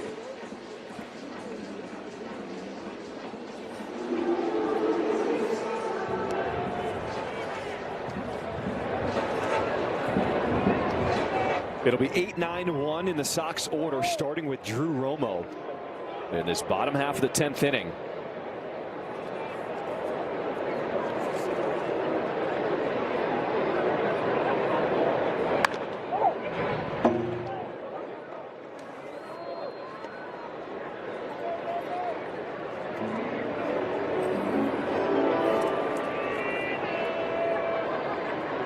Some defensive changes. Vivas, who pinch hit, will go into game and play third. Weimer defensively comes into the game in center field. Appeal to third, and the trend continues. No swing. It's been most of the day. I mean, not getting too many strike calls. That's okay. We can use a whole lot of them right here in this half. 1 ball, 1 strike to count. And that one gets away, but Derek Hill not wanting to risk it with the White Sox down 2. No. Run doesn't mean anything. Stay right there. It was a really good block because this one bounced well in front. And can't have the man at second taken off base.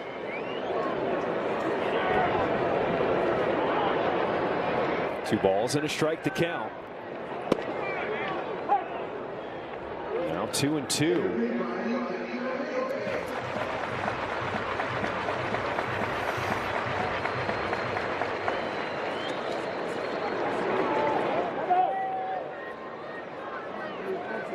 Drew Romo is looking for his first big league hit since 2024.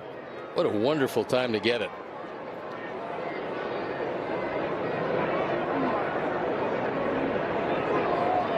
Two.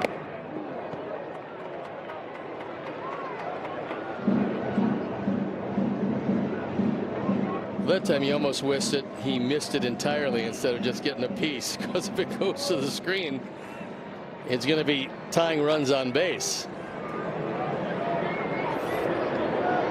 Nobody out to start this bottom of the 10th. 2-2 pitch. Back up the middle, and it's gloved by the pitcher. Looked back at the runner at second and gets the out at first.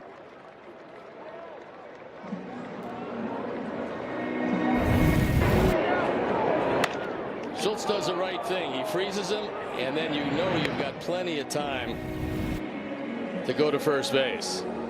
Thankfully, there was nobody in the vicinity to cover second base, or Schultz was thinking about making a throw there.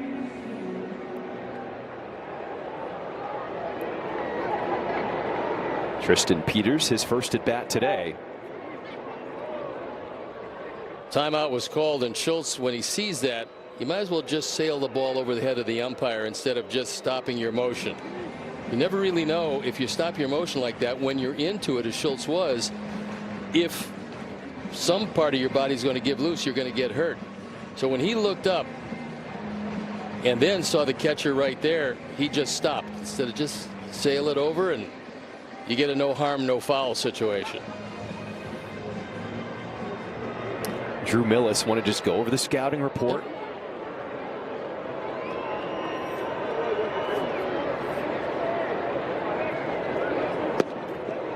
Tristan Peters offered at that one a bunt attempt, strike 1. It was a really good idea because the Sox could use a base runner.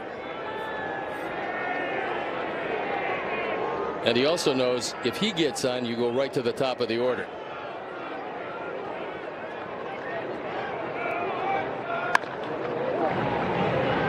White Sox have one walk-off win this season.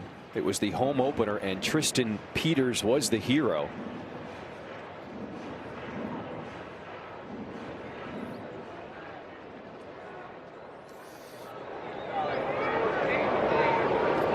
He's behind in the count, 0-2.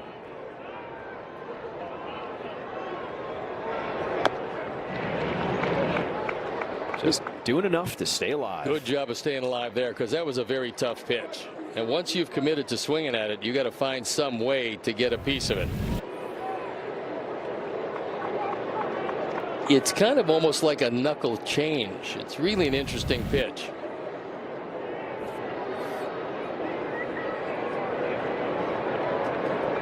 Schultz deals. This one is driven into right center field. Derek Hill, he will score easily. RBI single for Tristan Peters, and it's a one-run game here in the 10th.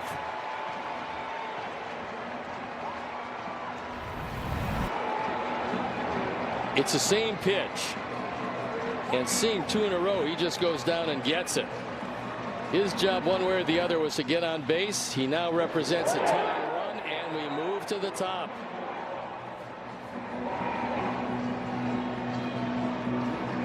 Nice job by Peters. That wasn't an easy ball to handle. He drives home a run.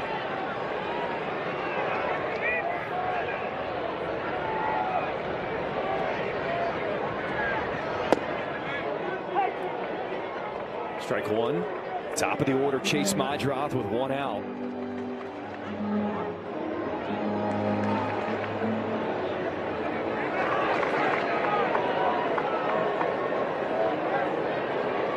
Tristan Peters has plenty of speed, representing the tying run at first. And there's the bunt, but it rolls foul. Boy, good idea. When you take a look, and that third baseman is back, and you could use another base runner, and we'll look at how the defense was lined up. You see right there, a couple steps in back of the bag. If he gets this one on the grass, you're not going to be able to throw him out.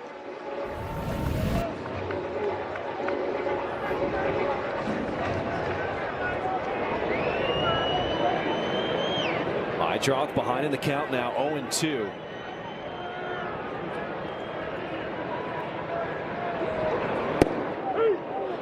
Strike three called, and Madrath is going to challenge. Yeah, I mean, it looked like a strike, but you got nothing to lose here. Batter challenging the strike. ABS powered by T-Mobile. Oh, just has a piece. Yep. Calls confirmed. The White Sox have no challenges remaining. Again, nothing to lose here in this situation. This one barely caught the corner. I mean, just barely, but four-seam fastball.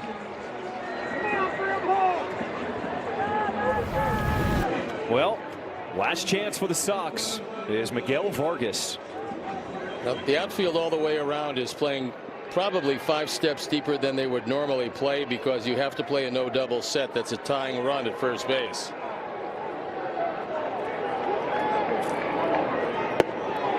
Swing and a miss, strike one.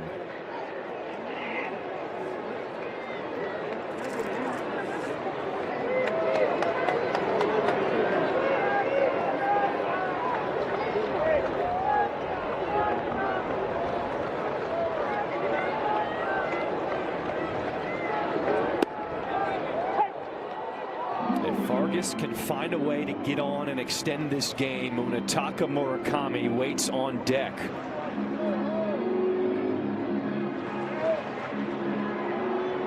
But the Sox down to their final strike of the ball game. 0-2.